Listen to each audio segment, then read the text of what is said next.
Les bouquinistes sur les quais de Seine, c'est un des incontournables de la culture parisienne. On y trouve des livres de toutes sortes, des anciens, des récents, avec Confidence à Allah, Mon père est une femme de ménage, Mec Phuket, Bilkis. Dans son dernier roman, Safia Azedine se moque des intégristes qui tentent de nuire à l'image des femmes. Son héroïne appelle à la prière, ce qui est absolument inconcevable aujourd'hui, et elle s'interroge sur la place des femmes dans nos sociétés encore trop largement dominées par le diktat des hommes. Nous allons à sa rencontre chez son éditeur Manuel Carcassonne, aux éditions Stock, et on va justement lui demander quelle est sa vision à elle des femmes dans nos sociétés, quelle est sa place à elle en tant que femme franco-marocaine, musulmane, occidentale, mixte dans la société française. On plane, l'amour léger dans l'âme, on a tellement de chance, on saute du coq à l'âne. Bonjour. Bonjour. Déborah, Safia. Bonjour. Bonjour. Leïla. Safia. Enchantée. Enchantée. Ravie de vous rencontrer. Dans votre dernier livre, vous vous moquez des intégristes qui tentent de nuire à l'image des femmes. En même temps, c'est sa seule arme à Bilkis. Donc voilà, elle se moque d'eux comme l'arme d'un enfant devant un adulte, c'est de tirer la langue quand il a le dos tourné. L'arme d'une femme comme ça qui est condamnée, c'est peut-être de se moquer d'eux. Quel est le problème ou la situation de Bilkis ? Célibataire, sans statut social, qui en plus n'obéit pas vraiment aux règles, ne porte pas son voile comme il le faut. Voilà, une femme déjà trop libre au bout de ses hommes. On a l'impression, aujourd'hui, c'est pour ça que c'est un petit peu dangereux, je ne veux pas tomber là-dedans, qu'on dit un petit peu aux femmes occidentales, regardez ce qui se passe dans les pays musulmans, vous avez vachement de chance de pas vivre là-bas, donc ne vous révoltez pas trop parce que finalement vous êtes bien lotis ici, mais que là-bas on doit être entièrement voilé, mais ici on doit être pas entièrement dénudé, mais en tout cas éternellement jeune, belle, oui, c'est ça, bonne, sexuelle, et ça c'est d'une violence inouïe. Et voilà, alors ça laisse moins de traces sur le moment dans l'immédiat, mais à long terme ça crée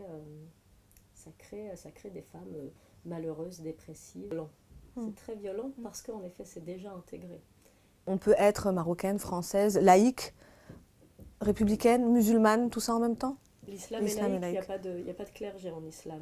La relation est directe avec Dieu. Donc, de fait, c'est fou même qu'on se pose la question. Alors aujourd'hui, bien sûr, l'islam politique ne l'est pas, on va dire, mais l'islam en soi est laïque. De fait, il n'y a pas de clergé. La relation est directe avec Dieu. C'est quoi être française ? Je ne peux absolument pas vous répondre. C'est quoi être française ? C'est quoi ? C'est respecter les lois françaises. C'est quoi être marocaine ? C'est respecter les lois marocaines, voilà. J'ai lu que vous n'étiez pas Charlie. Pourquoi ?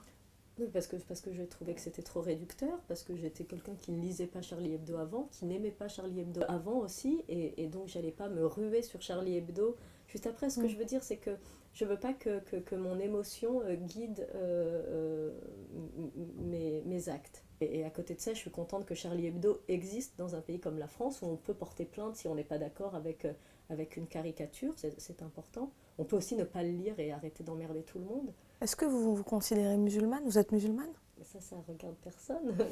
Non, mais la religion se pratique de manière très privée, encore plus chez les musulmans, vu que c'est une relation directe à Dieu. Donc j'estime que ça doit se transmettre, en tout cas de manière très privée. Et donc je trouve qu'on ne devrait jamais parler de religion. Moi, j'ai une phrase qui me revient, qui a bercé mon enfance, et c'est mon papa qui me la disait souvent, c'est ne parle pas de ta foi, laisse la foi parler de toi. Donc c'est pour ça que je vous dis que j'aime pas parler de religion, parce que je trouve que ça n'apporte rien de parler de religion. Par contre, nos actes parlent pour nous. Donc, Confidence à Allah, c'est un titre fort. Est-ce que si vous avez une confidence à faire, vous, à Allah, ça serait quoi ? Vous croyez que je vais le dire à la télé ? On parle pas à Allah comme ça, enfin.